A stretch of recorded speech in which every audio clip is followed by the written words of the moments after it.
Hello everyone and welcome back to another F122 video. Today we're going to get into the Formula 2 Championship, and of course the 2022 Formula 2 cars are not yet in the game, so we're stuck with the 2021 cars, but I'm very curious to see how they handle because in my previous video I had a lot of trouble driving the Formula 1 cars. They're very much on edge, so I'm curious because I've always been a lot happier in the Formula 2 cars in the past anyway, so we'll see how it goes and see if the handling has changed much for these cars.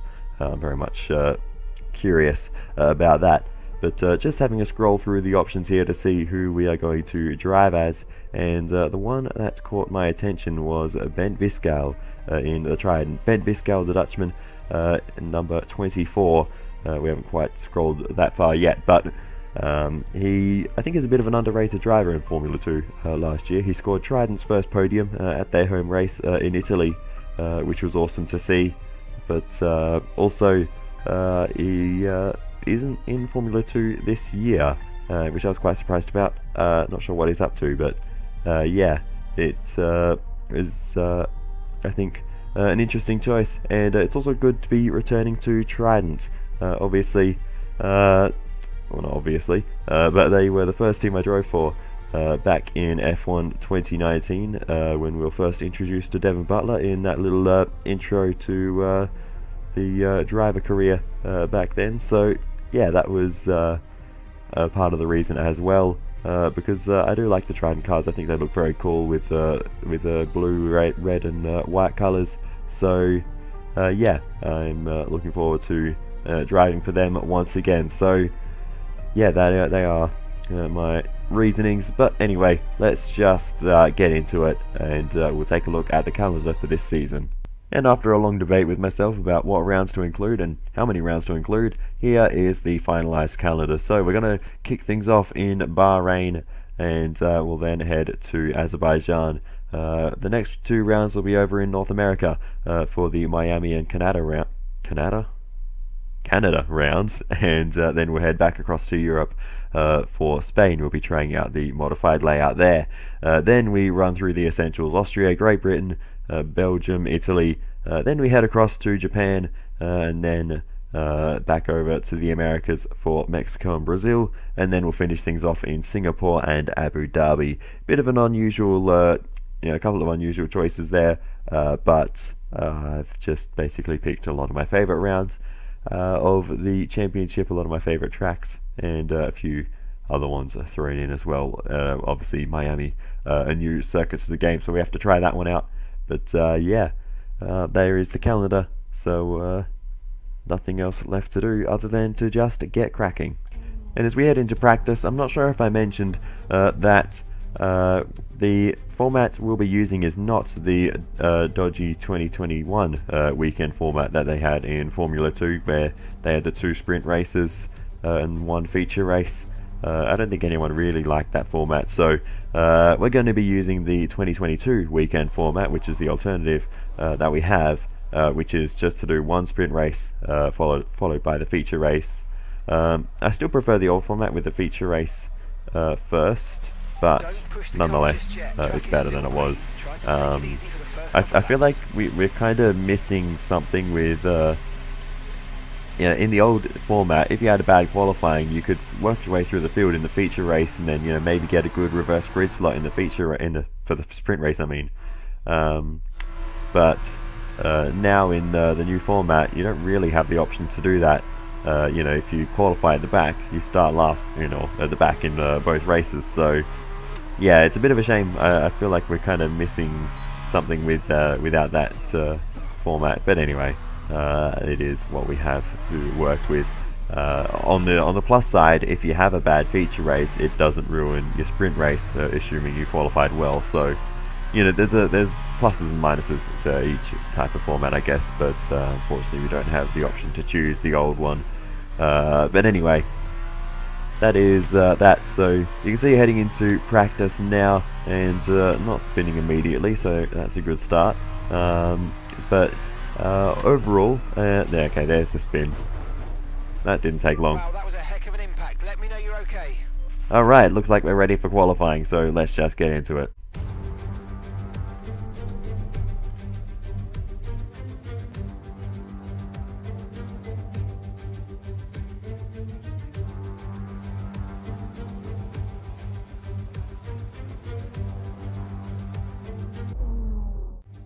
Alright, so now we head into qualifying, so let's see what we can do here.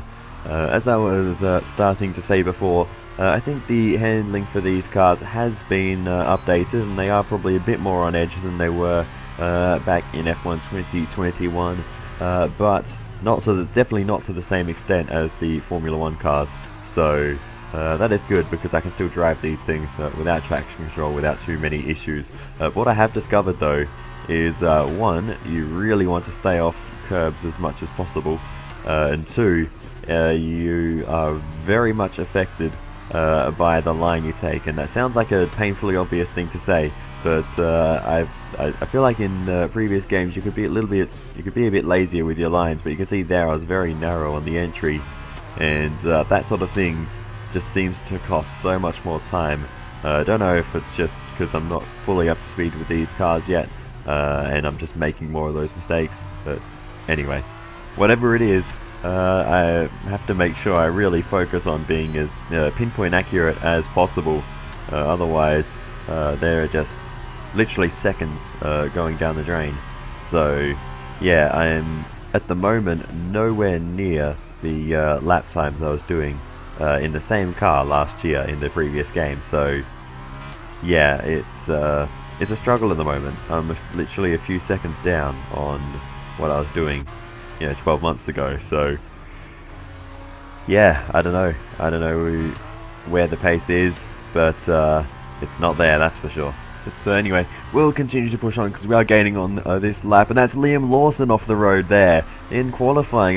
That's something new. Never seen cars going off like that in a qualifying lap, and yeah, just ran way too deep into turns 9 and 10.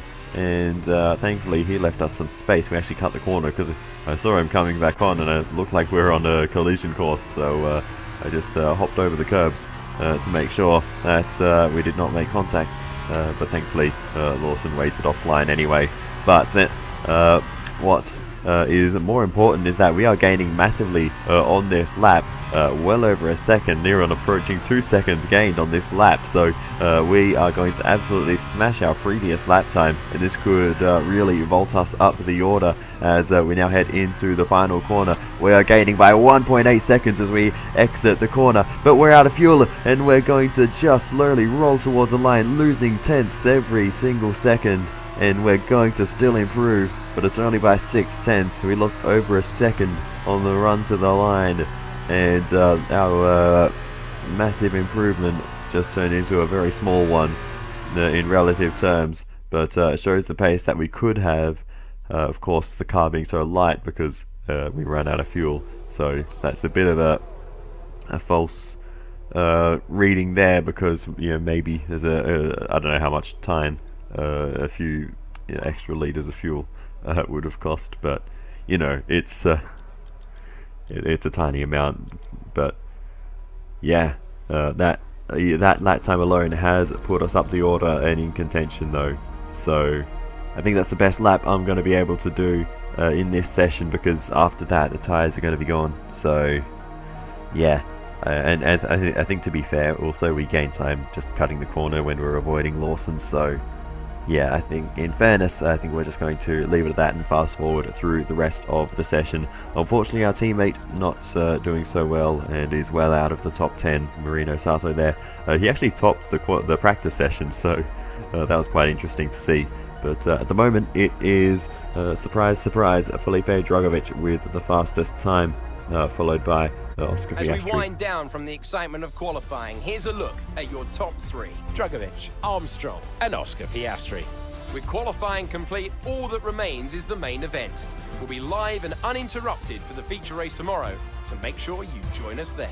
Alrighty then, so it is P6 on the grid for us, P5 in the reverse grid race. Reverse grid pole will go to Richard Verschoor, followed by Robert Schwartzman. So yeah, that is how things look heading into the first race of the weekend. Let's get into it.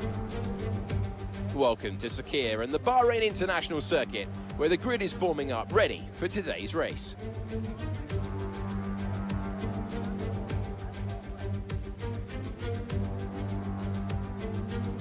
Bahrain represents an exceptional 3.36 miles of racing. Lots of opportunities to overtake throughout its 15 corners, Now, this track has built a reputation for being brutal on the rear tyres, so keep an eye on how these young drivers manage their rubber. Strategy here could ultimately determine the winner of the race.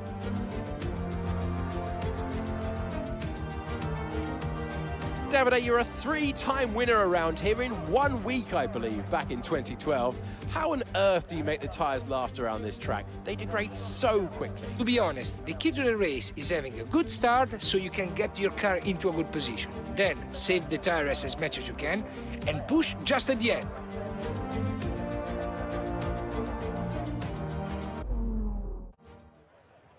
Righty then, so here we are on the grid for the first race of the weekend, the sprint race, and the strategy, of course, will just be sticking on the hard tyres for the entire time. So yeah, nothing too interesting to cover there, so let's just get into it and see what the feature race has in store for us. Let's go to the 5 red lights. Actually, first we're switching things up for this one, and I am trying the formation lap on immersive mode.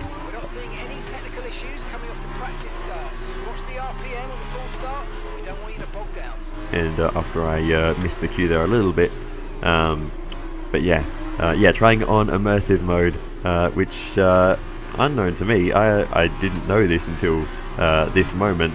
We actually have to park the car in the grid box on our own. So yeah, I had no idea that was a thing, but yeah, that is really cool.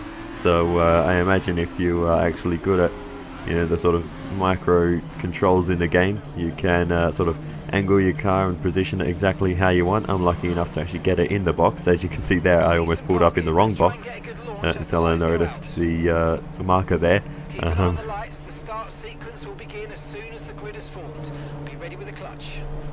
But anyway, yeah, you can see the parking job there, pretty average. I'm a little bit off to one side, but not bad for a first effort. Anyway, 1, 2, 3, 4, 5, 6, 7, 8, 9, 10 red lights. And away we go for the first race of the season here in Bahrain. And it's a decent start for us as we head down towards the first corner.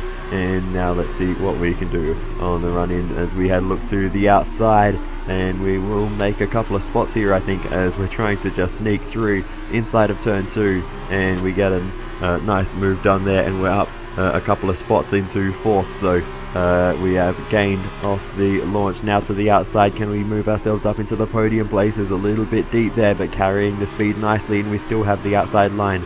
And it's the inside for the next couple of corners, and that moves us up into 3rd.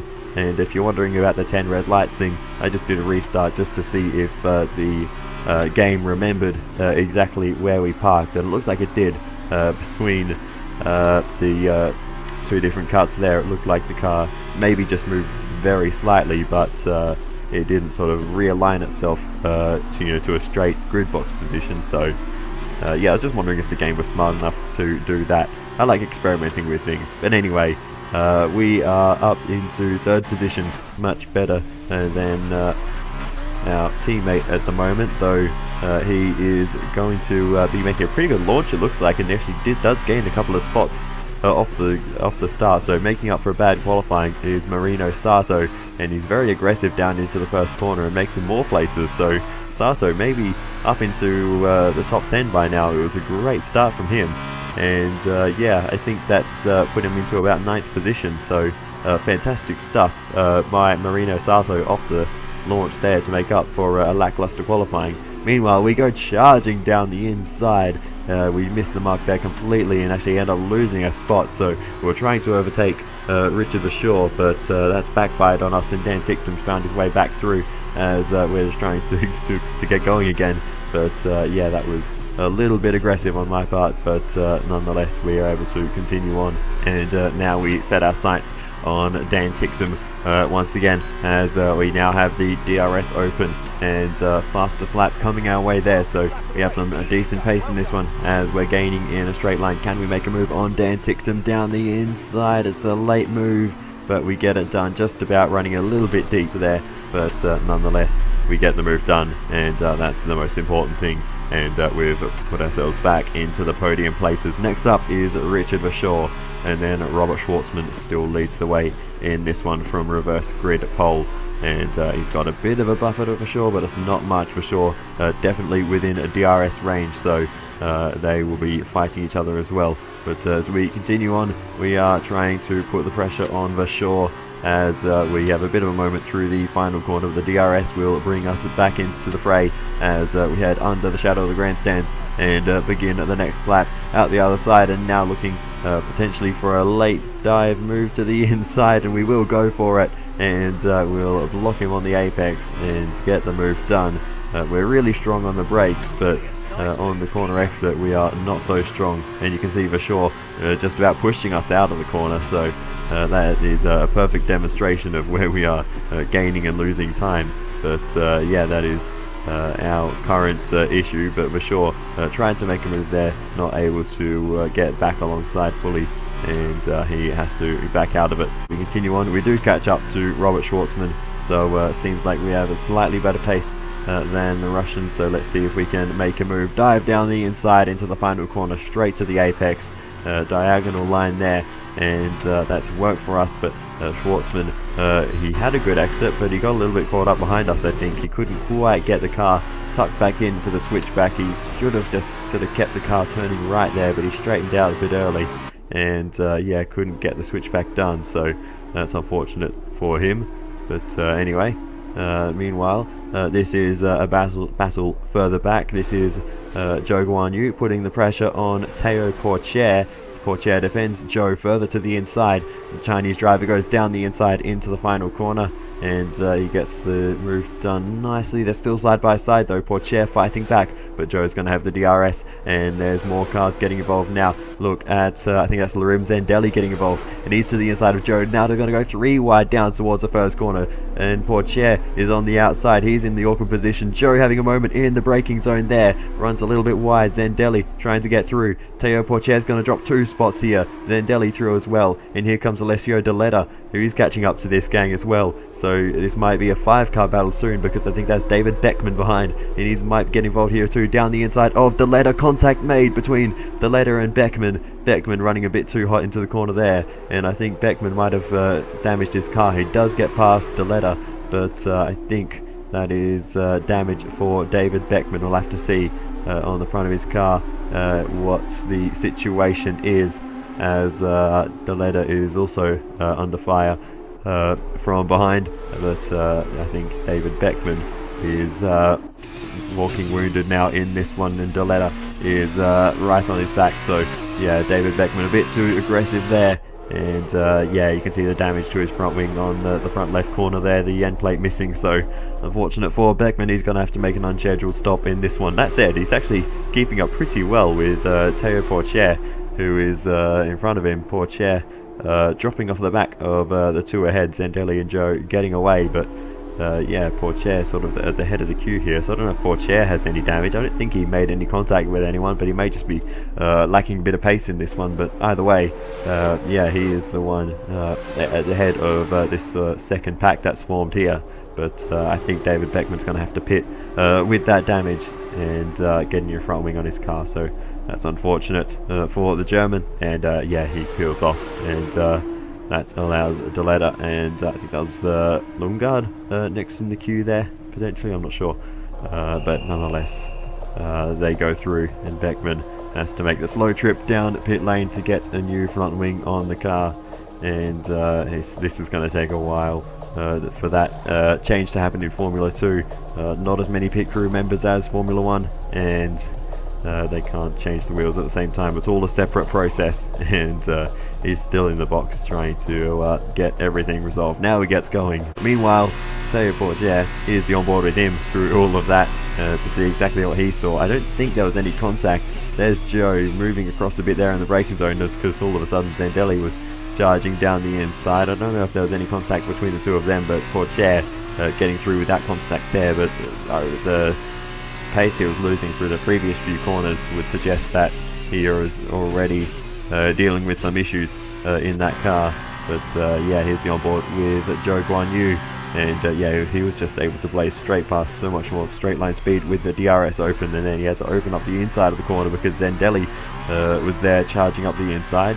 So yeah, Joe, yeah, doing the best he could there. It's hard to be the car in the middle when you're running 3 wide and you have to leave space everywhere you can. But easy on board with Zandelli, and no contact there either. So yeah, the 3 of them doing a fantastic job to get through there without contact. Here's the onboard with Beckman. This is the interesting one because Deletta had a bit of a moment through turn 1, and Beckman had a nice run on the exit, but it's not really anything crazy. In fact, he actually got a bad exit out of turn 2. He pulls all the way to the right hand side, really indicating he's going to go for the move, but just got in way too hot. He was so far behind that overtake was never going to work. So yeah, I'm not quite sure what David Beckman was trying to do there. I say the overtake was never going to work. He did make it past, but anyway, we continue on back on board with us, and I decided, seeing as this race was coming a little too easy to us, to try a few different camera angles. Maybe I would find one that I liked more than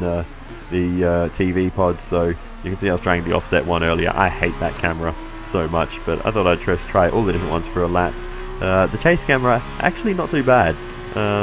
Not the most immersive, I suppose, but it does give you a good view of exactly where the car is, and you can see as Schwartzman's going up the inside here.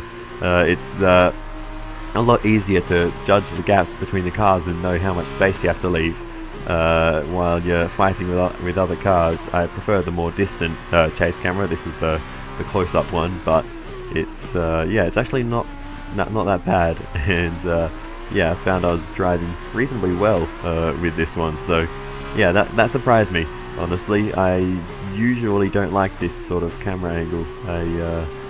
Yeah, I love to be sort of, you know, on top of the car, not behind it, if that makes sense. But anyway, we are currently now trying to fire back against Schwartzman with this camera angle, and now you can sort of see the problem with it is it becomes a lot harder to judge the distance in front to the gearbox of Robert Schwartzman. So I can imagine it would be very easy to make a bit of contact. Nonetheless, we do get a nice run here though, and we may be looking for an overtake as we head down into the final corner. We got past Schwartzman here earlier, and we'll make the move up the inside, and we go in a bit too deep. We missed the apex by miles, but good job by Schwartzman to open the door there and not make any contact. So he saw that one coming, and we'll now try the more distant chase camera. This one I liked a lot more than the closer one. So yeah, it was very interesting just to try different things. But yeah, I think I'll probably be sticking with the TV pod. It's also, I think, just the best for the videos as well. It sort of looks the best and sort of more like what you see on TV with the real F1 that broadcast.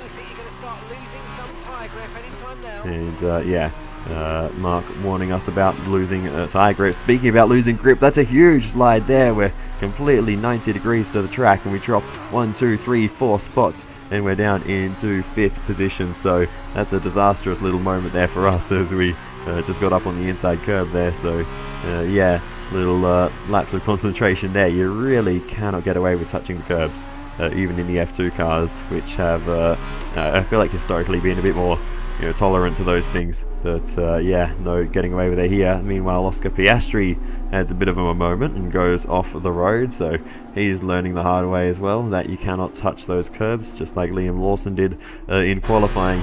And here is I call this the scary camera angle because you cannot see a thing. You cannot see what's coming when you're on the like just literally right on the nose. I don't know, the front wing.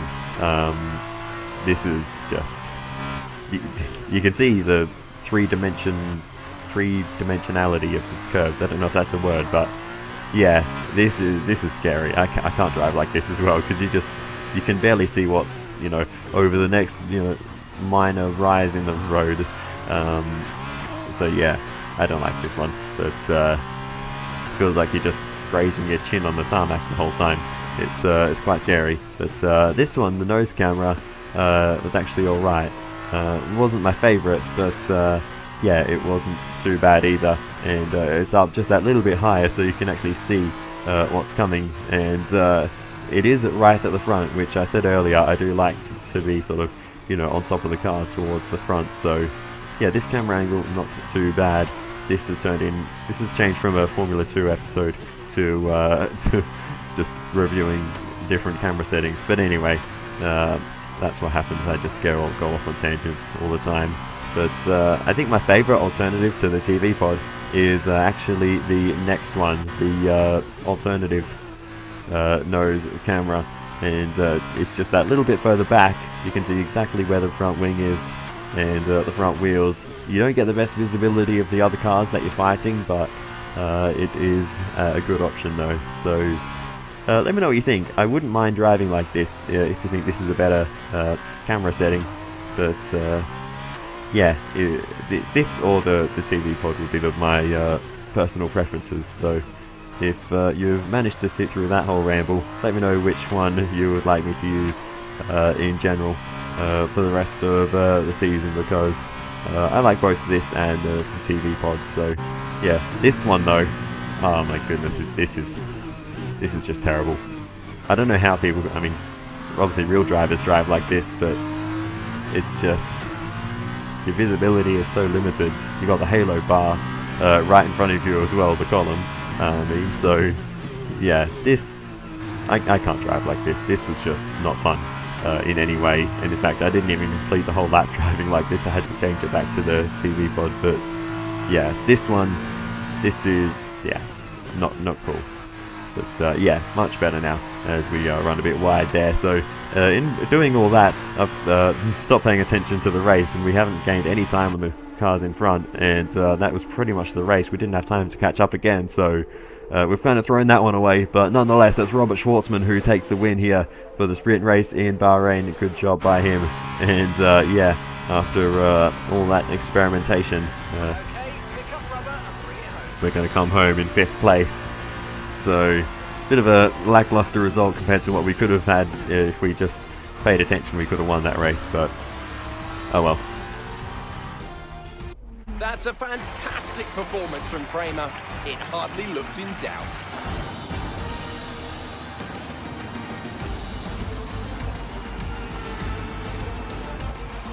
Davide, what do you think made the difference here?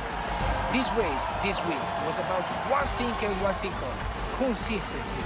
Anyone can be quick for just one lap, but there's a difference between that and being quick every lap, over and over and over.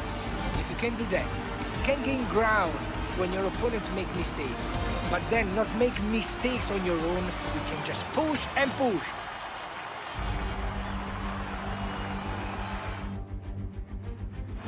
As we look back on a thrilling race here today, we can now see the drivers take their places on the podium. It's a familiar sight by now, as it's another successful F2 win for Kramer.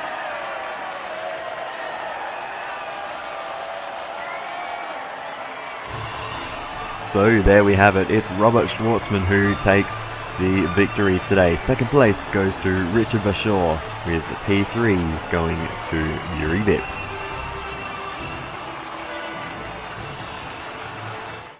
And so, driver of the day then, Davide Valsecchi, who do you think you'd go for? Let's give it to Bernd Viscal. That was a quality drive from start to finish. He can be proud of that one. After all this drama, you'd be mad not to join us for the next race. We hope to see you then. Take care. So apologies for not really paying too much attention in that race, but I will be taking the next one seriously. And yeah, I just wanted to, I guess, get that out of the way early and just try the different camera settings. But yeah, I was, yeah, I think I'll probably be sticking with the TV pod unless people seem to prefer the alternate nose camera, because I think that one was good too. But yeah, either way, I like both. So let me know what you think, what your favorite is in terms of what is better for the video. But yeah, I think TV pod will most likely be the favorite, but I'm curious to know. But anyway, yeah, that was not much to talk about in that race, honestly.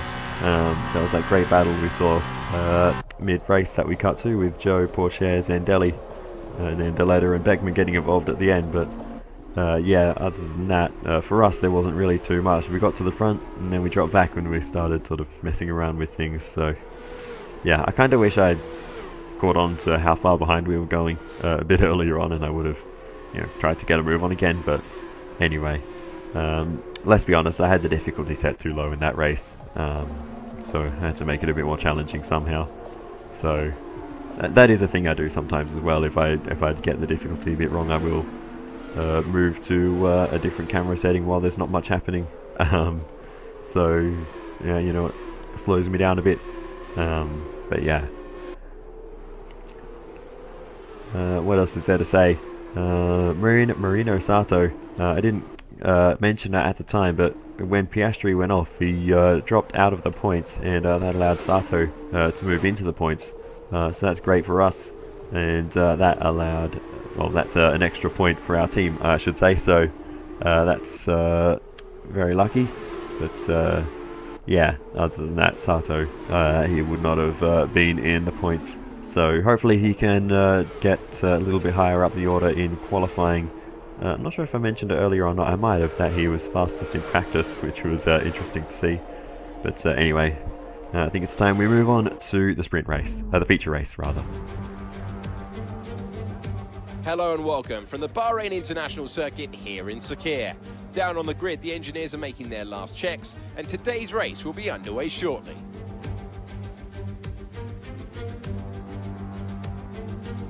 Plenty of opportunities around the 3.36 miles of the Bahrain International Circuit for these young F2 drivers to show what they can do. The best passing opportunity right up there at turn 1, and we should see plenty of action there. But there's another not long after at turn 4. There are 9 right-handers and 6 left-handers, and the possibility that we could see some flat spots at the tightest of those left-handers, that's turn 10. So before the off, let's remind ourselves of yesterday's results with a look at the starting grid. A fantastic effort from Felipe Drugovich yesterday puts him on pole position, and it's Marcus Armstrong in P2. Looking down the rest of the grid, we have Piastri, Deruvala, Yuri Vips, and Viscal, Lawson, Tickton, Schwartzman, Richard Verschoor, Lundgaard, Sato, Roy Nissany, and Pourchaire, Boschon, Aitken, Samaya, and Guan Yu Zhou, Zendelli, Fittipaldi, Beckman, and Alessio Deleda rounds off the grid. And with lights out just moments away, it's time to go down to the track. Davide, you're a 3-time winner around here in 1 week, I believe, back in 2012. How on earth do you make the tyres last around this track? They degrade so quickly. To be honest, the key to the race is having a good start so you can get your car into a good position. Then save the tires as much as you can and push just at the end.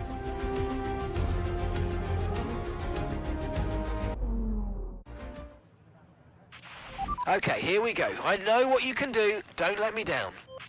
I won't let you down, even though I did last time. It's fine, don't worry about it. Alright, so as for the strategy for the feature race, a pit stop of course required in this one. We're being recommended to start on the hard tyres, and it does seem that is the faster way to go.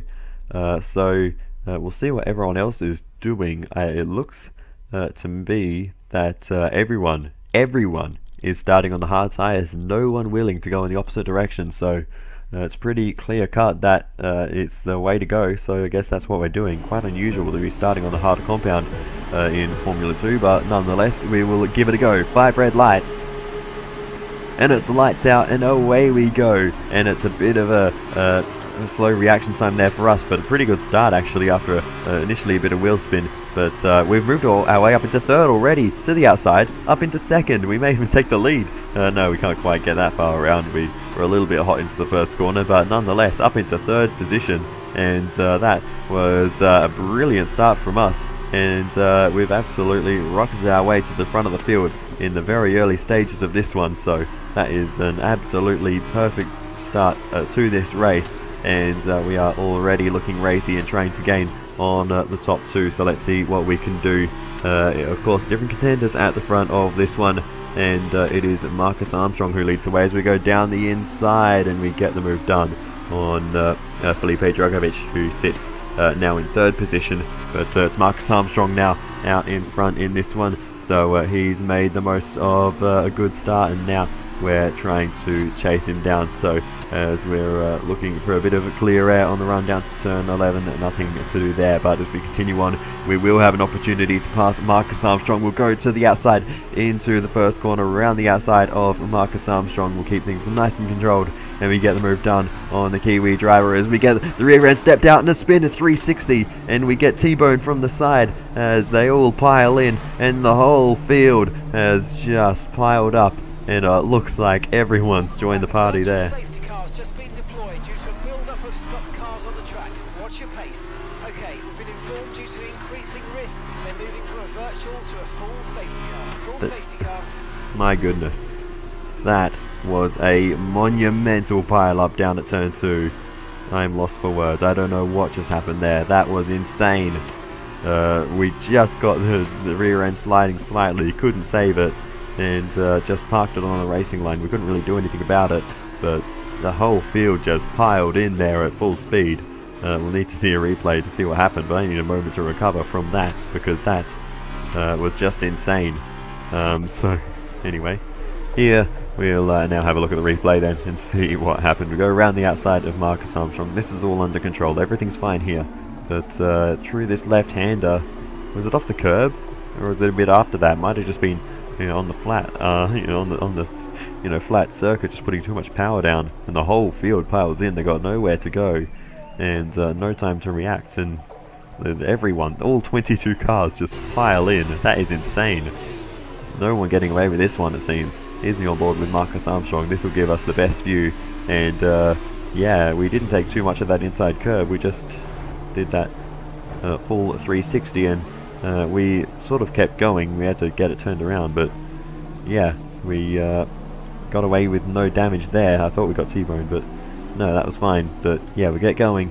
Marcus Armstrong does too. We both lose a bunch of spots, and yeah, that is that's sort of it. We go on board with Dan Ticktum. He was one of only 2 cars that completely DNF'd out of the race, and that's how he got a massive hit from behind as he was sort of resting against the car in front. Oh, Yuri Vips was the one that ran straight into the back of him, and one of the other Red Bull cars as well. I'm not sure if that was Deruvula or Lawson or someone else, but oh, that was the safety car. Okay.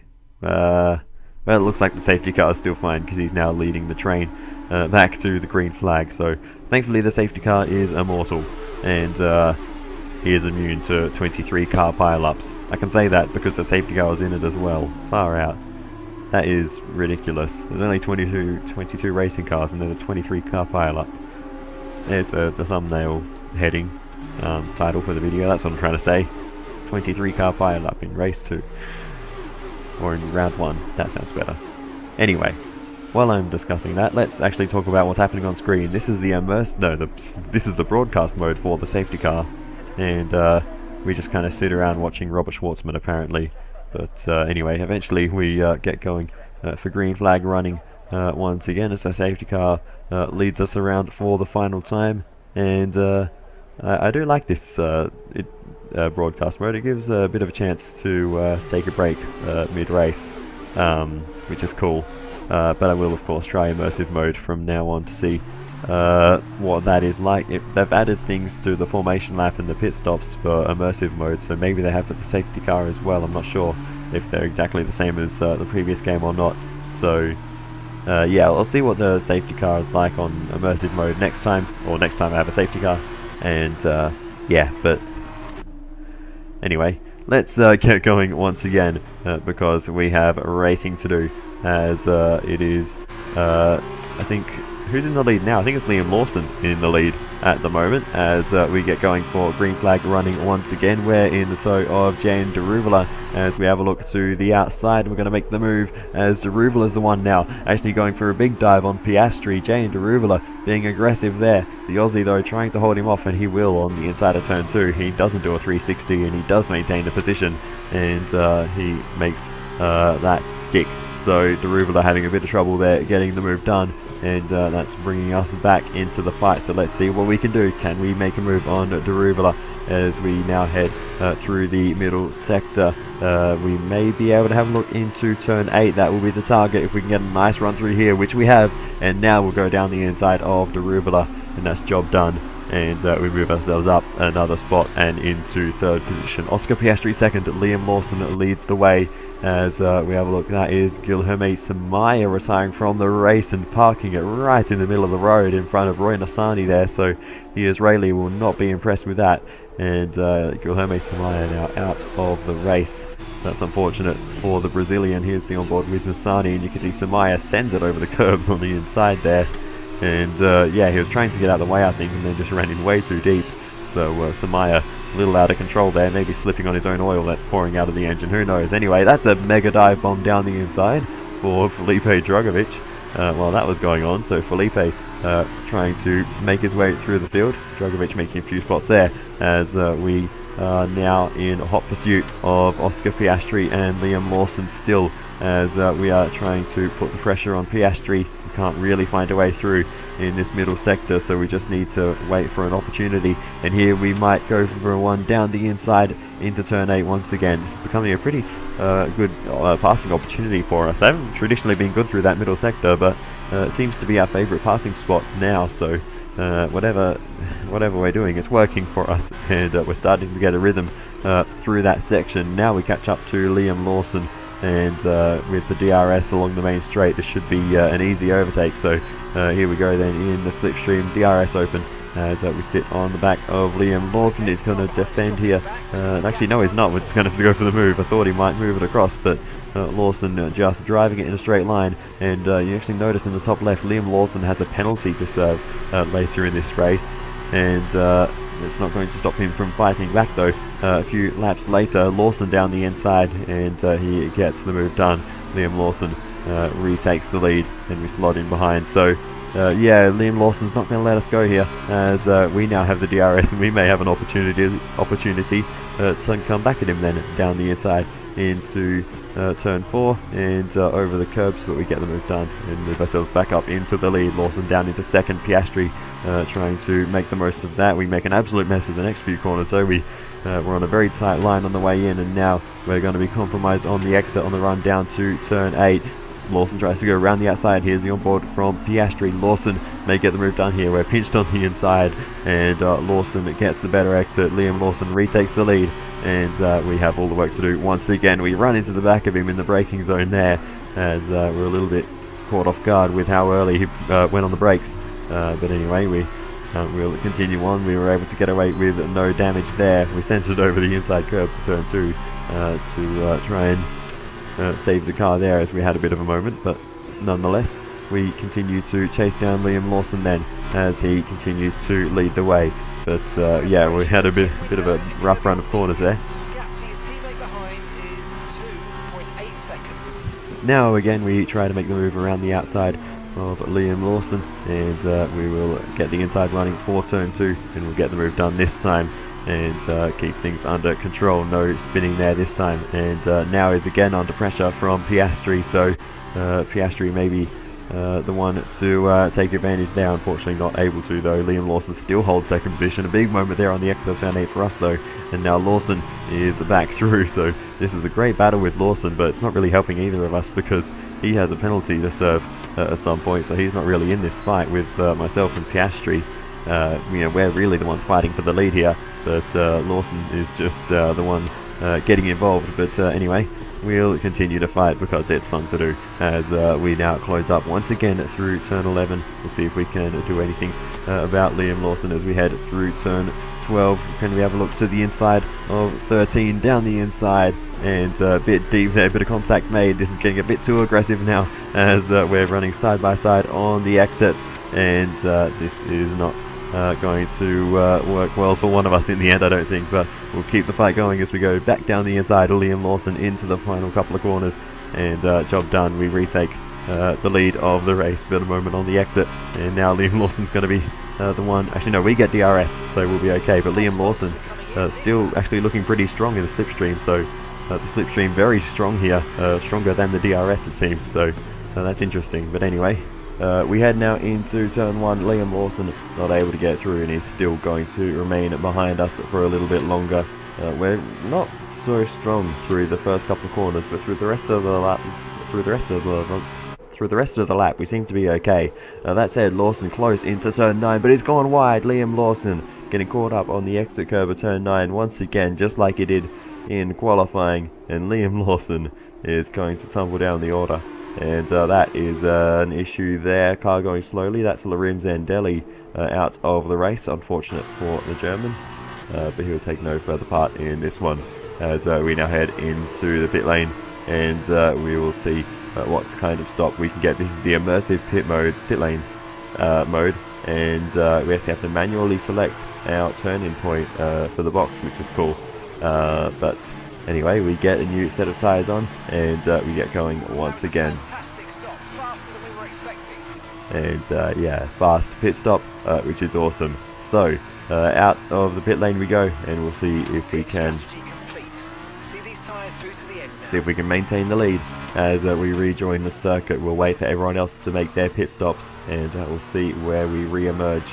But I imagine we are one of the earliest to pit, so I think we should be able to hold on to the position. A few people made pit stops in the very early phases, but they won't be going to the end because that was before the critical lap. So, well, not the critical lap. What do they call it?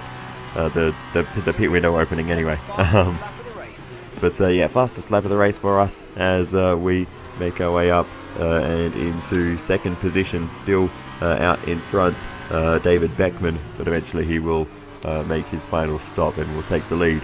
But yeah, David Beckman, a bit of a moment on the exit there for us. On the exit of the final couple of corners, we'll be okay though. We've got a gap to the field behind. But yeah, Beckman, with the issues in the first race that he faced, he had a very weird strategy in this one. And well, that's a moment on the curb for us, and we've gone wide and actually going to drop a couple of spots here, as we will manage to hold on to second position, but it's not Piastri who takes the lead. It is actually Jane Deruvala, so the Indian driver now out in front. We try and take it back around the outside into turn 1. Deruvala super late on the brakes there though. We try and switch it back, and we'll try to make our way through here, and now a good run on the way up to turn 4, and we're taking the outside line. Deruvala just giving us enough room as we head into the braking zone of turn 4, and we'll make our way around the outside of Jay and Deruvala, and that is a job done on the Indian driver, and we are through and into the lead once again. But back to my point on Oscar Piastri, he's dropped into 4th position now as we run a bit wide there. But yeah, Piastri losing a lot of time in the pit stop phases. I guess he just had a slow stop, I don't really know, but somehow he's lost a lot of time. He's got the fastest lap, but he's not really in the fight for the lead anymore. But anyway, we continue on, heading through turn 4 once again, and oh, that's a 360 on the exit, and we managed to keep it going. We lose a lot of time and momentum, and Deruvala is able to get through, but that was some style points right there as we head through on the replay now. Just yeah, dropped it on the exit, not really sure. Just must have been putting a bit too much power down there, getting a bit too happy on the accelerator pedal. But yeah, that was a weird one. But anyway, we do the big dive up the inside of Deruvala, go a little bit too deep, but Deruvala not able to get the switch back on that corner. So it seems that they are having a bit of trouble with that. But it's not going to stop him from coming back at us later on in the race, as he has looked to the outside. We cover the inside line. Deruvala is pulling alongside. We should be able to go late enough on the brakes to hold him off though. Deruvala super confident into turn 1. We're just not that strong at that part of the circuit, but we get a nice switch back on the run through turn 3 and up towards turn 4. Let's see what we can do here. We'll have a look to the inside. Deruvala will cover that one off. We go to the outside. Deruvala locks up big time, and we go up the inside, and Deruvala throwing that one away. And we were absolutely handed that position as we put him under pressure. That was a huge lock-up from Deruvala. He missed the apex by miles, but that led us through, and we're able to retake the lead of the race. So Deruvala will be absolutely furious with himself after that, but nonetheless, the battle will rage on as we now move on to the final lap of the race. We go deep again into turn 9, getting caught up on that curb. We managed to just about keep it on the road this time, but Deruvala's taking the lead. We get a nice run on the exit. We're trying to have a look to the inside, but Deruvala with the better straight line speed. DRS open for Daruvula. And oh, that's a lock-up and off the road there. And that was Marcus Armstrong, who was running in the podium places just behind the battle for the lead. As we go down the inside of Daruvula into the final corner, we just managed to get the apex. Daruvula though might get a switchback here. No, he can't do it. And here comes Piastri to take second position if he can get a good enough run. And we got to take the win here in Bahrain. Yes, you've done it! You've done it! Well done! Great stuff, mate! Great stuff! I forgot how to speak the English language a bit there, but nonetheless. I think Daruvula just about held off Piastri, but that was very close. Brilliant stuff from Trident today. What a superb victory. So, Davide, how exactly did they set themselves apart from the pack today? I think they kept a cool head.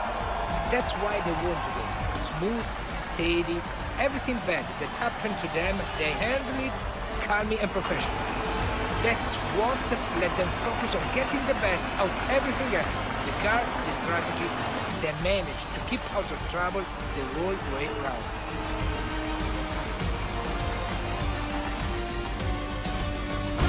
It's the part we've all been waiting for, the podium finish. It's probably one of the more unexpected finishes in a while.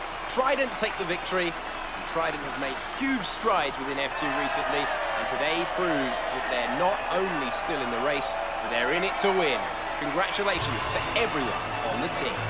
Well, there you have it. We win the first feature race of the season. Jane Daruvula finishes in second position with Oscar Piastri in third.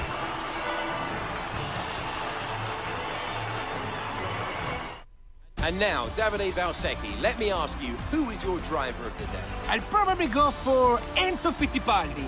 The team did a good job with the strategy to put him in the pack, and he was good enough to take the opportunities. After all this drama, you'll be mad not to join us for the next race. We hope to see you then. Take care. Alrighty then, so that brings an end to the first weekend of Formula 2 racing in this season. Apologies this video has taken so long to come out.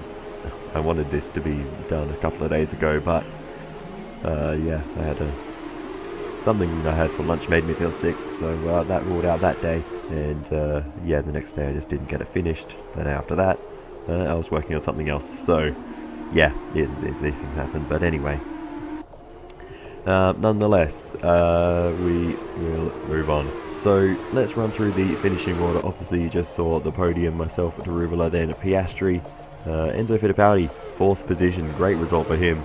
Robert Schwartzman 5th, Felipe Drugovich 6th, Liam Lawson with that mistake drops to 7th, Marcus Armstrong drops to 8th, Marino Sato bringing home more points for Trident in 9th, and then Alessio Deleda finishes 10th, points for the Italian.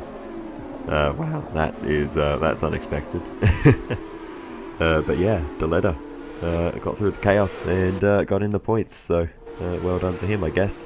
But anyway, as for the Drivers' Championships and Constructors' Championship, we're going to be leading the way in the Drivers' Championship with a feature race win and a good result in the sprint race. Let's have a look in more detail. So we'll lead the way, and we are 10 points ahead of second place Robert Schwartzman. Jay Daruvula third, 13 points behind, followed by Oscar Piastri in 4th, 20 points behind. So yeah, that is obviously due to change dramatically over the coming weekends, but that is how things sit at the moment. In terms of the constructors, we are second overall. Kramer lead the way, just 2 points ahead of us rather.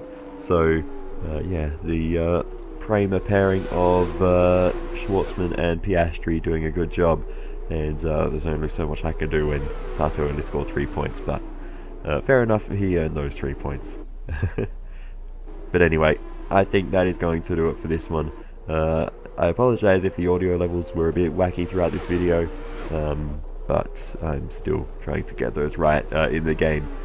So yeah, that's something I'm trying to fix up. But anyway, thanks so much for watching all the way to the end. I really do appreciate it. Feel free to give some feedback in the comments. I'll see you next time. Goodbye.